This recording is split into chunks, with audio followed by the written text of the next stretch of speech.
Hey guys, what's up and welcome back to my channel, and my name is Ghazal and you are watching Go Ghazal Gone. Yes, we have changed the channel's name and the new name is Go Ghazal's Gone. Since you have clicked on this video, I'm pretty sure you're interested to know that how you can clear the interview to become a cabin crew, how can you get the wings to fly. So I'm going to give you a quick description about me, that why I'm making this video. So I am an in-flight supervisor with an international airline for 7 years, and I also have an experience of 4.5 years with Jet Airways flying. So in total, I have 12 years of flying experience in aviation industry.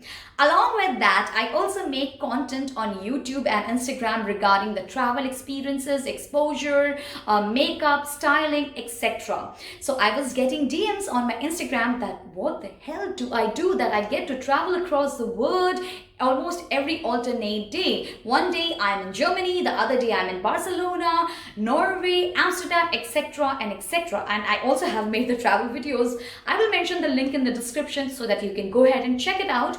But before that, let's focus on your dreams. Focus on every point, you will definitely sail through your interviews.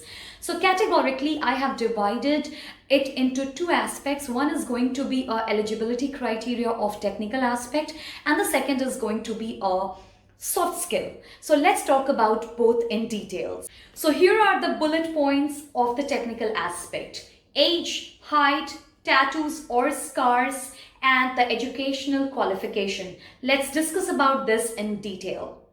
So the first thing first is the age. Now I am going to prominently divide this topic into two parts, domestic and international. So if you're looking forward for a domestic aviation career in India, your age requirement is going to be 18 years and above. Until 27 years of age, you can still apply in the domestic airline in India. And if you're looking forward to apply in the international careers like I did here, you have to be minimum of 21 years old. So my personal suggestion to you is that if you're an Indian looking for an aviation career in India, apply for a domestic airline when you turn 18, get an experience of 3.5 years in India, and then apply for an international career. So the second point is the height. What should be the minimum height to apply to be a cabin crew? Okay, for the domestic operations in India, it's 156 centimeter, which is around 5 feet 3 inches and above. And if you apply for an international airline, it has to be around 161 centimeter. Now, if you wonder, you are a crew, why there is a distinguish between the height criteria? Now, it totally depends upon the airline career and the fleet you are flying upon, because it totally depends upon the centimeters you can reach in height to close the overhead bins. So it can vary from company to company, but 156 centimeter is the minimum height criteria for a female cabin crew. The third point is going to be tattoos. Now, to be very honest to you, if you're going to apply in an Indian domestic services, you are allowed to have tattoos, subjected that it is not visible in the prescribed airline's uniform. However, if you're applying for an international carrier, to the best of my knowledge, the tattoos are not permitted. If it's concealable, you still have to declare it in your interviews. So just to make sure, tattoos are not permitted in the international carriers. However, just a quick disclaimer, if you would like to have the tattoos and if you already have a tattoos, it can also vary from airline to airline. So before you apply for an interview, go through their website, check it out, what is their eligibility criteria, and accordingly make your decision. Talking about the scar, which is a huge topic among the youngsters, that I have a scar on my face, can I apply for this airline or not? Now again, if you have a very minor scar on your face and it is concealable, that's great. It's not a problem at all. Just declare it when you're filling the form out, because every airline will give out the form to you to declare your identification or the birthmark. So you can definitely mention about that. Just in case, if you have a major scar over your body or on your face, please go ahead and declare it into the medical forms, because even if you lie, when you go ahead for the medical test and interviews, everything will be visible. So that doesn't work this way. If you have already declared it, it's a thumbs up. If you have not declared it, they definitely can give you a major repercussions. Okay, there are a lot of speculations about what should be the educational qualification to become a flight attendant or to make it as a career. So let me be very honest to you. If you would like to work in India as a domestic career, as I said, the eligibility criteria is 18 years old. So you just have to be 12 plus and that's it. They will definitely check your mark sheet and they will get your certificate as well. However, you have to be minimum of 21 years old when you're applying for an international career. Graduation is not a mandatory requirement, but I would personally suggest you to have your graduation certificate done on time so that when you're applying for a visa or any sort of employment visas, it is an easy go. So better to have a graduation degree before applying for international operations. So I have seen that a lot of youngsters have this question. They DM me on my Instagram that Ghazaldi, do I have to go under certain course before I apply to be a cabin attendant? Now the answer is yes and no. Alright, if you come from a very sophisticated family, you know how to talk, walk and take care of yourself, if you're well privileged, then I do not recommend you any sort of training before you join any airline. So I myself have done the Frankfurt Institute training. It did help me in various and several ways. But if you think that you do not require any sort of personality development classes, no need to invest money in such institutes. You can just straight away try your luck with an airline. Moving on to my favorite part, which is a soft skill. So the technical skills which we discussed, that's a must have on your resume. Now the soft skills which I'm going to discuss, it's a must have in your personality traits. What are the bullet points of soft skills? Communication, passion, receptive personality, and grooming.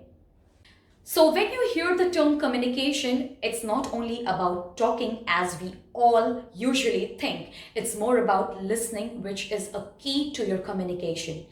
Talking is very important. You need to speak, write, and read in basic English at least, because if you do not, because English is a universal language, if you do not have a command over this international language, then the clearing process of this interview can get little difficult for you. Communication does not only restrict itself to the verbal communication, it also includes the body language. What is body language? It is 80% of the communication. The way you move your hand, the way you roll your eyes, the way you yawn, the way you fold your legs, and everything else. It's a vast topic, guys. If you want me to cover it in a different video, I will definitely make that one for you if I get enough comments in the comment section. However, body language, that means the positive facial gestures and the positive body language is a must to clear a cabin crew interview. To become a flight attendant, passion is the most required soft skill you should have in your personality. Because if you're just going to say that you're going to travel places, you're going to meet people, that's not going to work for you, darling. You have to find out a significant and a solid reason that why you want to become a cabin crew. Let's say an interviewer asks you why you want to be a cabin crew. Don't beat around the bush saying it's my childhood dream, I want to fly over the rainbow. No, just say it's a very challenging job and I feel that I'm ready to undertake challenges or anything which is on the same note, but don't beat around the bush. The third point, receptive personality. What is receptive personality? Guys, when you enter this industry, let me tell you, just don't look at the fancy things on the Instagram, on the Facebooks, the destinations we fly to. Yes, those are the perks of the job, but we are going to enter a customer service industry where customer is always right. If you have an aggressive or a very introvert personality wherein you're not able to pay attention to your customers and the customer is going unsatisfied, no. That's not how it's going to work. You have to have a lot of patience and a feedback-seeking quality in your personality trait. So what comes to your mind when I say grooming? Is it only about putting makeup and foundation and looking all fancy? Yes, it is a part of a grooming, but grooming means the overall personality and how are you carrying yourself. A lot of people mistaken by thinking it's all about putting makeup, hair and high heels. It's not like that. You have to make sure that you have a very approachable, very gullible personality so that people are not scared to speak to you. You have that smile on your face, and that's how it works in aviation industry. So guys, moving towards the end of my video, I hope this video was very helpful to you, and even one of you can make a good use of it. That makes my video really worth.